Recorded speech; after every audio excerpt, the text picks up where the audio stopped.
వందే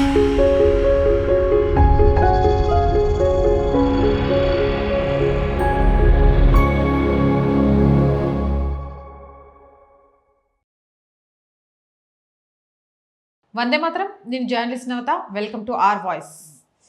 నన్ను రెచ్చగొడుతున్నారు, ఖబర్దార్ అంటూ ట్రంప్ సంచలన వ్యాఖ్యలు చేశాడు. ఇప్పటి వరకు కూల్వార్ చేశా, అసలు యుద్ధం అంటే ఎలా ఉంటుందో నేను చూపిస్తా, ఇంట్లోనే కూర్చొని ఇరాన్ని నేలమట్టం చేస్తానంటూ వార్నింగ్ ఇస్తున్నారు. ఇరాన్లో చెత్త తొలగించే టైం వచ్చింది, 24 గంటల్లో ఇరాన్ని సమాధి చేస్తానని చెప్తున్నారు. ఇరాన్ని సమాధి దిబ్బగా మారుస్తా అని సవాల్ చేస్తున్నాడు ట్రంప్. ఈ నేపథ్యంలో కొంత ఉద్రిక్త పరిస్థితులు నెలకొన్నాయని చెప్పొచ్చు. ఇరాన్ ఇజ్రాయిల్ మధ్య ఒక పక్కన భీకర యుద్ధం కొనసాగుతోంది. ఈ సమయంలో ట్రంప్ హెచ్చరికలు మరింత ప్రాధాన్యతను సంతరించుకున్నాయి. కొంతవరకు అమెరికా సైలెంట్ అయిందనే చెప్పొచ్చు. మొదటి రోజు ఇజ్రాయిల్ అమెరికా కలిసి ఇరాన్ మీద మిసైల్స్ లాగా దూసుకెళ్లాయి. కానీ 2-3 రోజులు వచ్చేసరికి కొంత అమెరికా సైలెంట్ అయింది. ఎందుకు అమెరికా సైలెంట్ అయింది అన్న వాదనలు కూడా వినిపించాయి. ఈ మేరకు ఇప్పుడు మళ్ళీ ట్రంప్ వచ్చి ముందు మరిన్ని అటాక్స్ చేయబోతున్నాం, ఇప్పటి వరకు చూడని భయంకర అటాక్స్ ఉండబోతున్నాయని హెచ్చరించడం, భారీ మూల్యం చెల్లించుకోక తప్పదు, భారీ నష్టం తప్పదు అంటూ వార్నింగ్ ఇవ్వడంతో ఈ వ్యాఖ్యలు ప్రాధాన్యతను సంతరించుకున్నాయి. ఇంటర్ కాంటినెంటల్ బ్యాలిస్టిక్ మిసైల్స్ ప్రయోగిస్తుంది ఇరాన్ ఓవైపు వరుసగా. దీంతో అరబిక్ కంట్రీస్ అన్ని తీవ్రంగా నష్టపోతున్నాయి. ఇరాన్ తగ్గేదేలే అంటూ ముందుకు వెళ్తున్న నేపథ్యంలో 24 గంటల్లో ఇరాన్ని సమాధి చేసి తీరుస్తానంటూ అమెరికా అధ్యక్షుడు ట్రంప్ స్వయంగా మాట్లాడటంతో యుద్ధం మీద ప్రాధాన్యత సంతరించుకుంది. ఇప్పటికే యుద్ధంలో చాలా దేశాలు డైరెక్ట్ గా ఇన్వాల్వ్ అవుతాయి, కొన్ని దేశాలు ఇండైరెక్ట్ గా సపోర్ట్ చేస్తూ వస్తున్నాయి. చైనా, రష్యా కూడా రంగంలోకి దిగింది యుద్ధాల విషయంలో. అలాగే అరబ్ కంట్రీస్ తీవ్రంగా నష్టపోతున్నాయి. ఒకప్పుడు అంటే ఆర్థికంగా సుసంపన్నమైన దేశాలు కూడా ఈరోజు ఇరాన్ దెబ్బకు అతలాకుతలం అవుతున్నాయని చెప్పొచ్చు. వాళ్ళ ఆయిల్ స్టోర్స్, ఎయిర్పోర్ట్లు, అలాగే అమెరికా ఆర్మీ క్యాంప్స్ మీద కూడా దాడులు చేస్తున్నారు. ఈ నేపథ్యంలో ఇక చూస్తూ ఊరుకునేది లేదు, ఖచ్చితంగా మీకు తగిన బుద్ధి చెప్పాల్సిందే. మేము మొదటి రోజు తర్వాత చాలా సైలెంట్ అయ్యాము, అయినా కూడా మీ దాడులు ఆగట్లేదు. అమెరికాకి ఏ దేశాలైతే స్నేహపూర్వక సంబంధాలను కలిగి ఉన్నాయో ఆ అరబ్ దేశాలన్నింటినీ మీరు టార్గెట్ చేస్తూ వస్తున్నారు. ఇక చూసి ఊరుకునేది లేదు.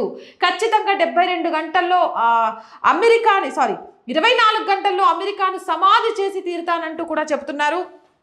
ఇలాంటి సమయంలో ఇప్పటికే ఇజ్రాయిల్ తీవ్రంగా దాడి చేస్తోంది. అమెరికా ఎందుకు సైలెంట్గా ఉంటుంది అనుకున్న సమయంలో అమెరికా నుంచి ముఖ్యంగా ట్రంపే ఇలాంటి కీలక ప్రకటన చేయడం ప్రాధాన్యత సంతరించుకుంది. ఇప్పటి వరకు 4 అమెరికా సైనికులు ప్రాణాలు కోల్పోయారు ఇరాన్ దాడిలో. ఆ 4 ప్రాణాలకు సంబంధించి ఖచ్చితంగా ప్రతీకారం తీర్చుకుంటామంటూ ట్రంప్ అయితే వార్నింగ్ ఇస్తున్నాడు. యుద్ధ తీవ్రత మరింత పెరగబోతున్నట్టుగా అర్థమవుతుంది. ఇవాళకి 4వ రోజు యుద్ధం. మొదటి రోజు మనందరికీ తెలిసిందే, అమెరికా ఇజ్రాయిల్ కలిసి భీకర దాడులు చేశాయి ఇరాన్పై.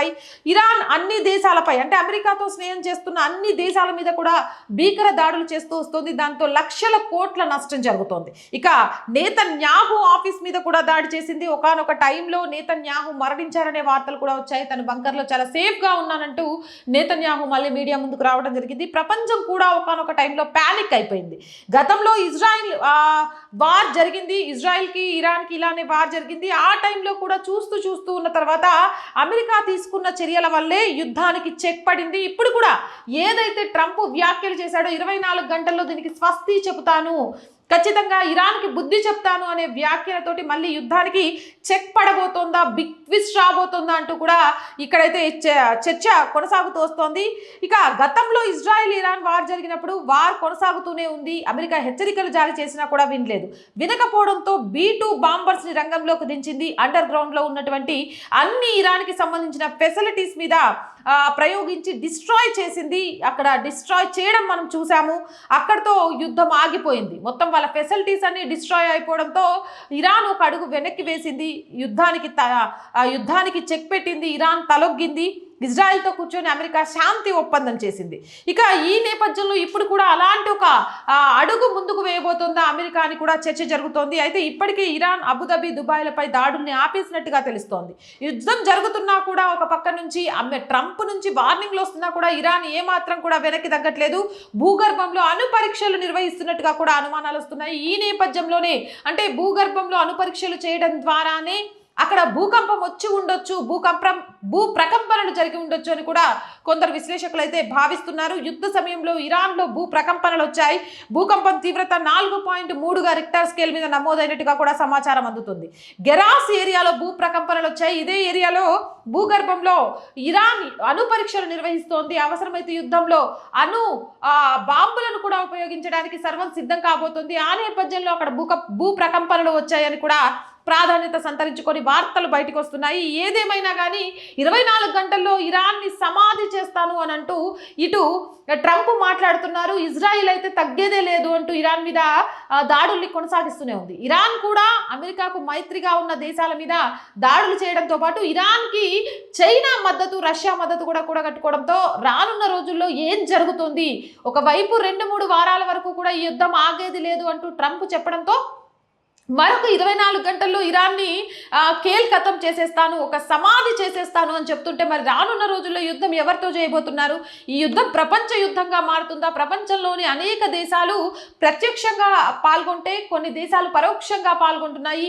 ఈ నేపథ్యంలో ఇది అణువారుగా మారే అవకాశం ఉందా? అణువారుగా మారితే మనం ఏమంటారు ఊహించనంత నష్టం జరుగుతుంది. ఆ మూల్యాన్ని ఎప్పటికీ కూడా చెల్లించుకోలేము అని ఒక పక్క నుంచి అయితే నిపుణులు చెబుతున్నారు. మరి దీని మీద మీ అభిప్రాయం ఏంటి అనేది కామెంట్ సెక్షన్ లో తెలియజేయండి. మోర్ వీడియోస్ కోసం ఛానల్ వెంటనే సబ్స్క్రైబ్ చేసుకోండి. అండ్ రోజు చెప్తుందేనండి, R group of channels, R voice, R political, R Samskriti, 3 మన ఛానల్సే. So please subscribe our channels.